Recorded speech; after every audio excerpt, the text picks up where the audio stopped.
She wasn't alone. That was the first red flag I ignored in Rio. I matched with a 24-year-old named Fernanda on Tinder.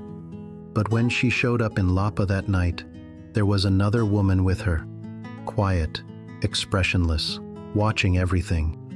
I didn't realize it yet, but that cousin was the reason I'd end the night drugged on my own Airbnb floor, my phone gone, my laptop gone, and $74,000 drained from my accounts while I was unconscious.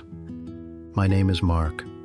I'm 45 years old, a realtor from California, and I honestly believed I was too experienced to fall for something like this. I've traveled through Mexico, Colombia, Peru.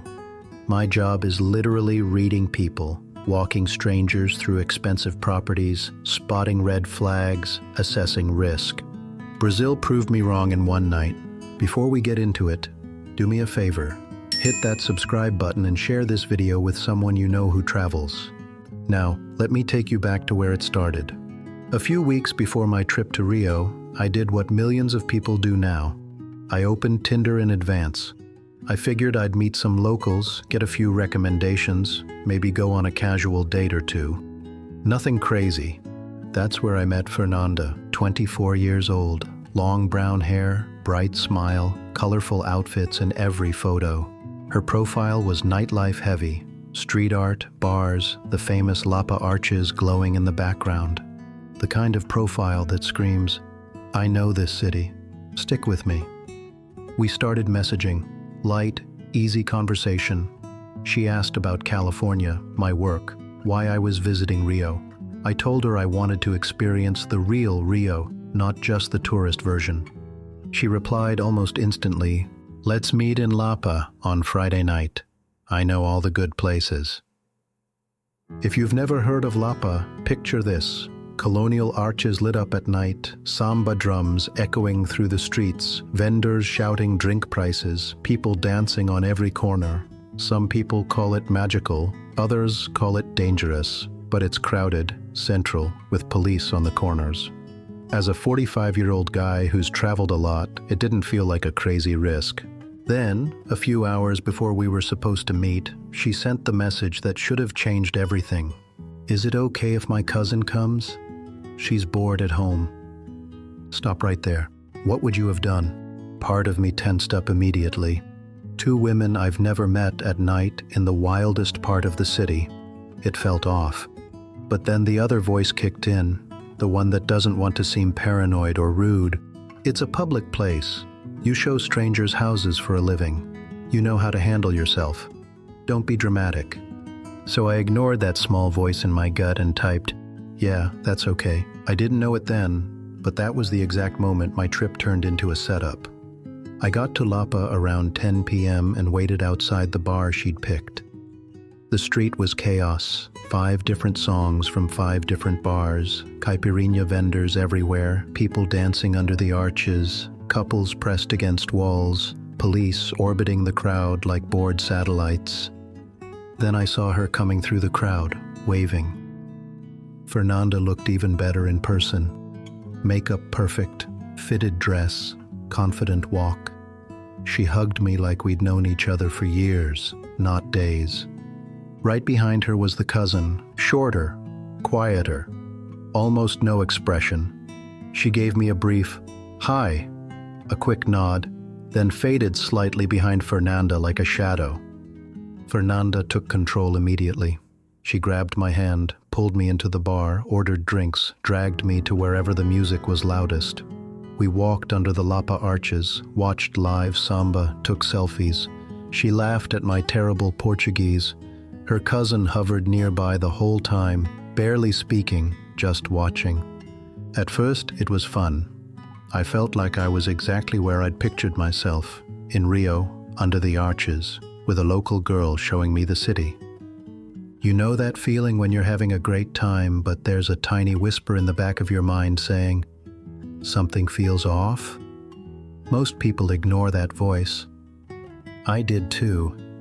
As the night went on, something subtle shifted. Fernanda kept my drink full, always. "Try this one. Now this flavor. If you're in Lapa, you have to taste this. She touched my arm when she laughed, leaned in when she spoke, kept my attention locked on her.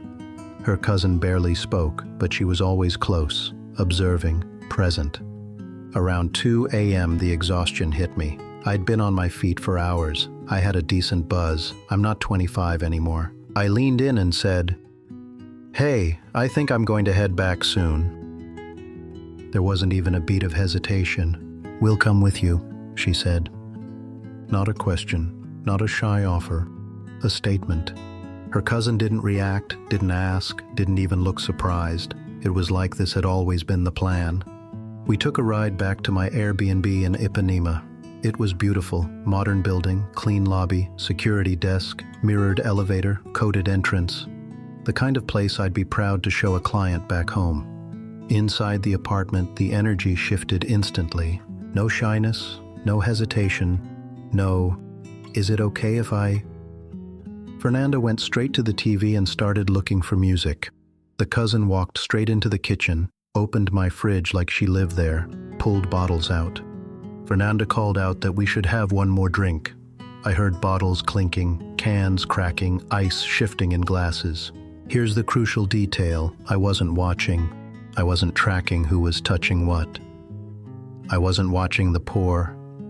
I was tired, buzzed, and mentally halfway to bed. She turned around, smiling, and handed me a cup. I didn't see her pour it. I didn't watch it being mixed. I didn't check the color or smell anything strange. I just took it. We clinked cups. I took a sip. It tasted completely normal. Just alcohol and mixer. No bitter edge, no weird aftertaste, no warning. If there was a drug in that drink, it was invisible. Within a few minutes, my body knew something my brain didn't want to accept. This wasn't normal drunk. My head got heavy in a way I'd never felt. It was like someone stacked bricks behind my eyes. My eyelids weren't just tired, they felt weighted. My thoughts started stretching out. Simple ideas took too long to form. The room felt slightly delayed, like I was watching it half a second behind. I tried to stand up straight. The floor didn't cooperate. The room tilted slowly, and I grabbed the table. My tongue felt thick. When I tried to speak, the words dragged out. Fernanda smiled at me, but the warmth was gone. There was no concern, just calm. That's the last clear moment I remember. It didn't feel like falling asleep or passing out from alcohol. It felt like someone flipped a switch in my brain. 1 second I was upright, fighting to stay conscious. The next, nothing. No sound, no light, just a blank. The next thing I knew, I was waking up. My cheek was pressed against the cold floor. My neck hurt. One arm was pinned under my body. Every muscle ached. The apartment was bright, daylight leaking through the curtains, silent. I rolled onto my back, every joint protesting, and forced my eyes to focus. Then I looked around. My iPhone, which had been on the table, gone. My laptop by the TV, gone. My wallet, gone. The envelope of emergency cash hidden in my luggage, torn open and empty. Every valuable item that wasn't attached to me had vanished. The TV was still there, the furniture untouched, cheap and bulky things left behind. They weren't panicked, they were efficient. Then the worst realization hit me. I didn't have a backup phone, no spare device, no second SIM, no way to log into anything, no way to call anyone. In one night, with one drink, 2 strangers had walked out with my only connection to my money, my accounts, my communication, my entire digital life. Be honest, how much of your life runs through your phone right now? My Airbnb host helped me get online from their computer so I could check my accounts. What I saw made my stomach twist. Transfers I didn't make, cards maxed out with charges I didn't recognize, Apple Pay transactions in places I'd never been, multiple withdrawals and payments, all in the window when I was lying on that floor. By the time I added everything up, the total damage was just under $74,000. They hadn't just stolen what they could carry. They'd used my phone, unlocked, with my face and code, to go through my banking apps, my email, my payment methods.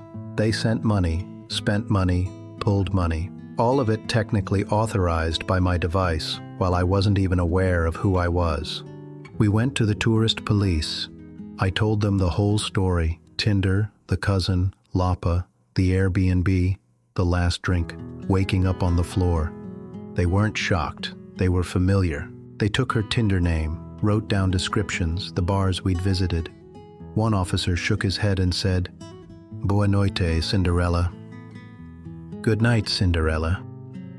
In Brazil, that's what they call it when criminals use sedatives to knock you out and strip you of everything. They told me this wasn't scopolamine like in Colombia. In Rio, it's usually benzodiazepines, Rohypnol or similar, crushed and slipped into drinks. Not party drugs. Weapons. You don't always drop right away. You get slow, weak, confused, easy to move, easy to guide. You can still talk, still unlock your phone, still follow simple instructions. But your memory stops recording. They'd seen guys like me dozens of times. Some lost less, some lost more.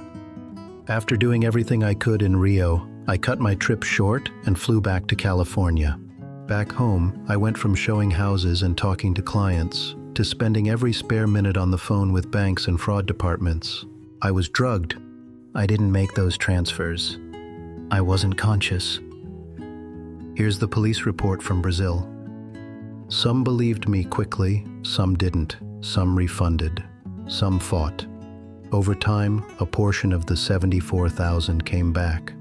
A portion is gone forever, the laptop is gone, the phone is gone, the cash is gone. But what really sticks with me isn't the stuff. It's the feeling that the entire night was scripted, that every smile, every "don't worry, my cousin is nice," every drink was part of a routine they'd done before. The feeling that they stood in my kitchen, walked through my things, held my phone, scrolled through my photos and bank accounts, all while I was lying on my own floor, breathing but gone. What would you have done when she asked to bring her cousin? If this story made you rethink anything about how you travel, hit like, subscribe, and share it with someone planning a trip to Brazil, Colombia, Mexico, wherever. You might literally save them from living this. Here's what I wish I'd done. 1. Never bring strangers back to your Airbnb or hotel, no matter how safe the building looks. Meet in public. Go home alone. 2. Never drink anything you didn't watch being poured from start to finish. If you look away from your drink, even for a second, that drink is no longer yours. 3. Treat your phone like a bank vault. Lock your banking apps with separate PINs. Use two-factor. Keep big money in separate accounts, not on the same cards you carry out at night. Consider disabling Apple Pay and similar tools when you go out. 4. Trust your gut. That little voice that says, "This feels off," is not paranoia. It's a survival alarm. It only takes one night, "yeah, that's okay." One extra person you didn't plan for, one drink you didn't watch, one unlocked phone for everything to change. If this story helped you avoid a similar situation, smash that like button and share it with someone who needs to hear it. Subscribe for more real stories from gringos navigating Latin America, the good, the bad, and the expensive. Thanks for watching, and I'll see you in the next one.